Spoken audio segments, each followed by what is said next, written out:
What is up, kids? It's your boy NJ along with MIB. This is TLC for January 17, 2020. The Maple Leafs coming off a 2-1 shootout loss to the Flames at Scotiabank Arena. Nobody can score on David Rittich, well, except the one and only William Nylander.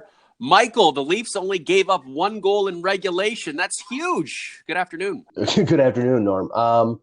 It was a better defensive performance. I was watching the game on my phone as I was at the CHL Top Prospects game in Hamilton. And I have to say, I thought the Leafs got the majority of the good scoring chances. Rittich was unbelievable in his effort during regulation and in overtime.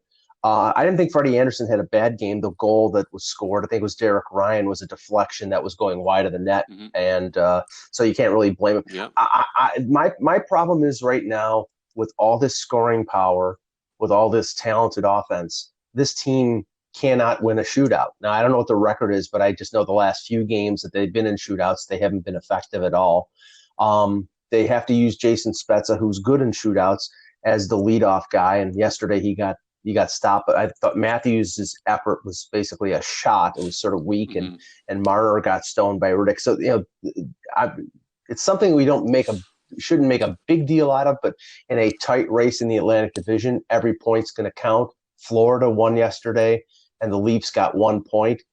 That could mean something at the end of the season. The shootout sucks. To describe it, especially against the Flames, in one word, anemic. Yeah, I think that's completely accurate. And I don't think Anderson is bad in shootouts. I think he's okay, but there are some times where he'll make 5 or 6 saves in a row. That shootout in Philadelphia, where I think went 11 rounds, he was fantastic. But he's almost guaranteed to give up 1, and when you can't score any, you're going to lose a point. David Rittich was on fire. This guy's an interesting story too, Mike. Yeah, I mean, he split time last year with Mike Smith, but Smith got the start in the playoffs after they basically went 40-40 during the regular season. This year, Smith goes to Edmonton. They bring in Cam Talbot, and Rittich has been working as much as Frederik Andersen has for Calgary. But of late, Talbot has started to get some work and actually has played well, so it's taking a little bit of the pressure off. I mean, the one thing you can say that I think is pretty good about the performance yesterday. Calgary is a bigger team, a more physical team with guys like Ronaldo and Lucic and Matthew Tkachuk. And that really didn't come into play that much because the Leafs are a speedier team.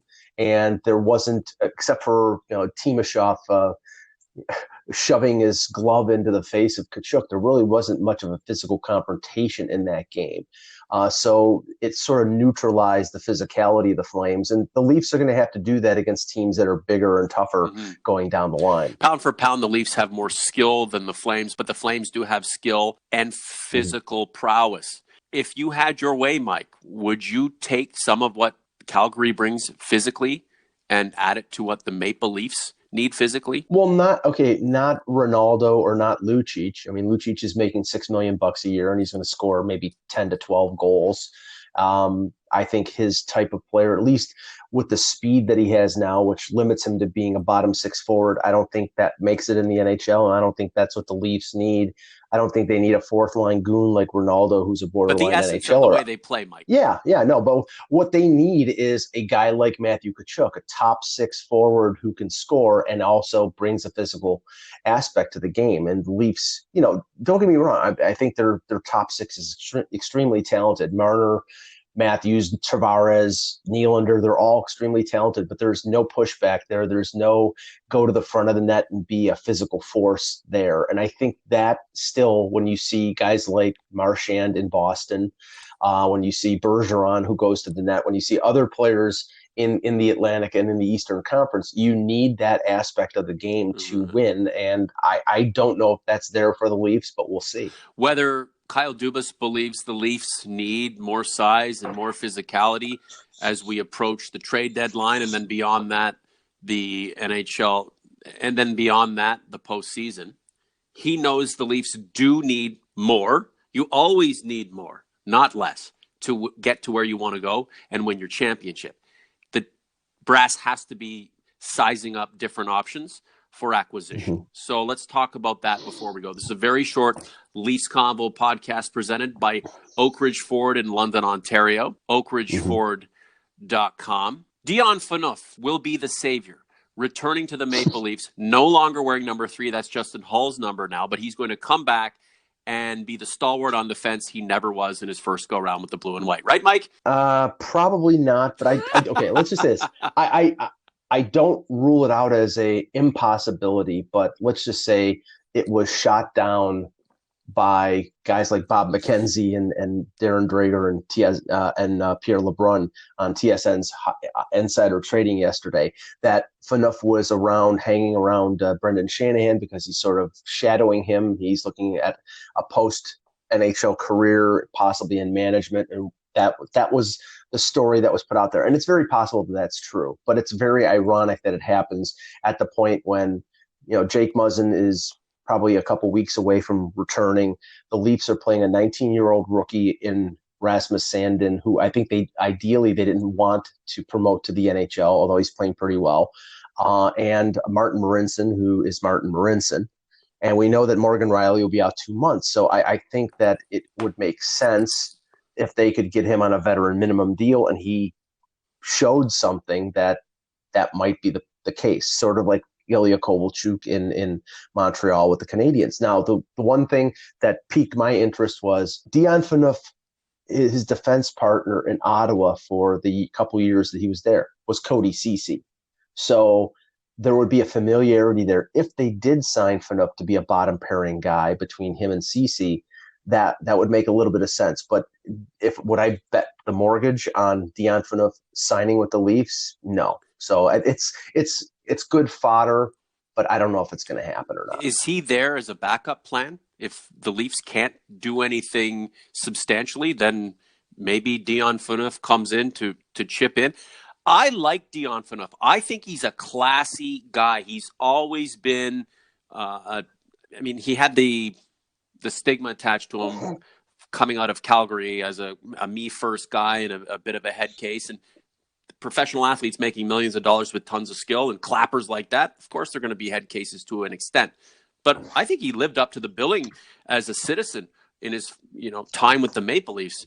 And it would be nice to see someone like that come back and chip away. The problem is the Leafs are trying to get to somewhere special. They're not necessarily placeholding or just holding down the fort until things get better at another time. They need players to come in here and make an impact. But if you've got injuries and you're decimated and you have no other options, then maybe he's somebody you would consider. Anyway, we're spending a lot of time on Dion Phaneuf. I want to make clear that we don't think Dion Phaneuf is the savior. Sometimes people don't understand sense of humor through the podcast setting. Now, the Oilers are looking for top 6 forwards, Mike.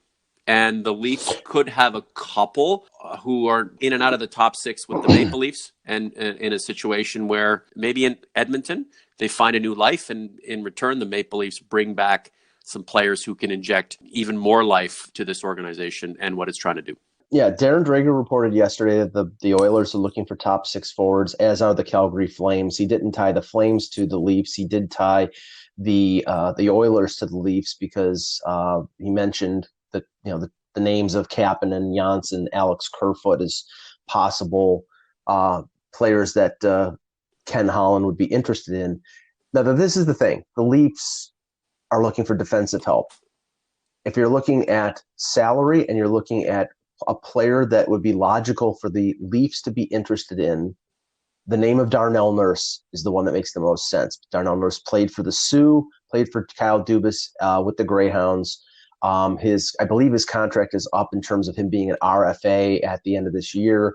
There may be situations where Edmonton is balking at his price in terms of a new contract. That is a contributing factor.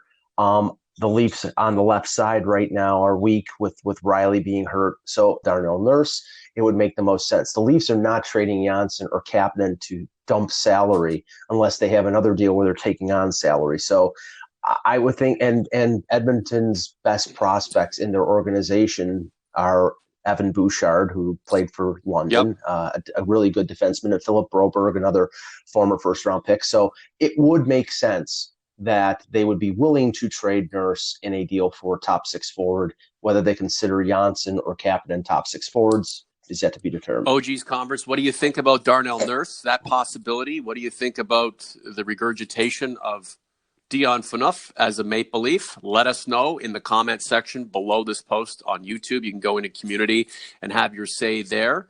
If you do go to community, and you should, I'd like to welcome Convo listeners Jenny and Derek Leenders. They picked up a 2019 Explorer Sport from Oak Ridge Ford. The pictures in community, they are an amazing couple with amazing kids, wonderful family, now part of our family at Oak Ridge Ford and the Leafs Convo.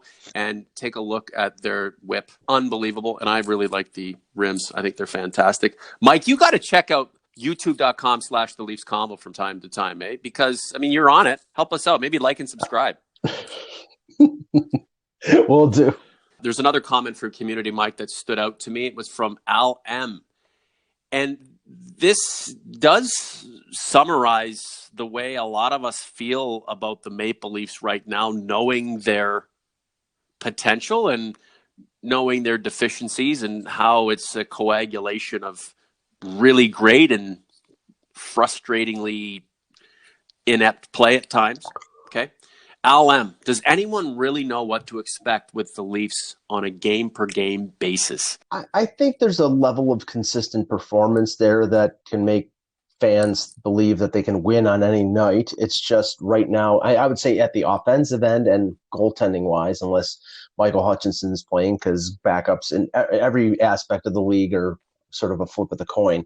It's defensively, and obviously the next couple months without Morgan Rielly, with their depth in question, with Muzzin probably coming back after the All-Star break. That's the big question. It's not only the defense, it's the forwards playing defense and buying into a more two-way game. That's what they're going to have to do to win in the playoffs, and probably do that down the stretch. They obviously have a lot of offensive talent, and they're going to emphasize that, but they also need to be able to slam the door when necessary. And when they played New Jersey earlier in the week and they're up 6-1 in the third period, and then decide to take the foot off the gas pedal and allow New Jersey to score 3 goals in the final 15 minutes of regulation, that doesn't cut it. So they have to apply themselves more on defense. Sheldon Keefe knows this. Kyle Dubas knows this. What will they do about this? And can they do anything about this? Make sure to like and subscribe to the podcast, guys. Tell your friends about what we're doing here. We are growing every single day, and it's all thanks to you and Mike, who one day will join our ranks. Have a good one, buddy.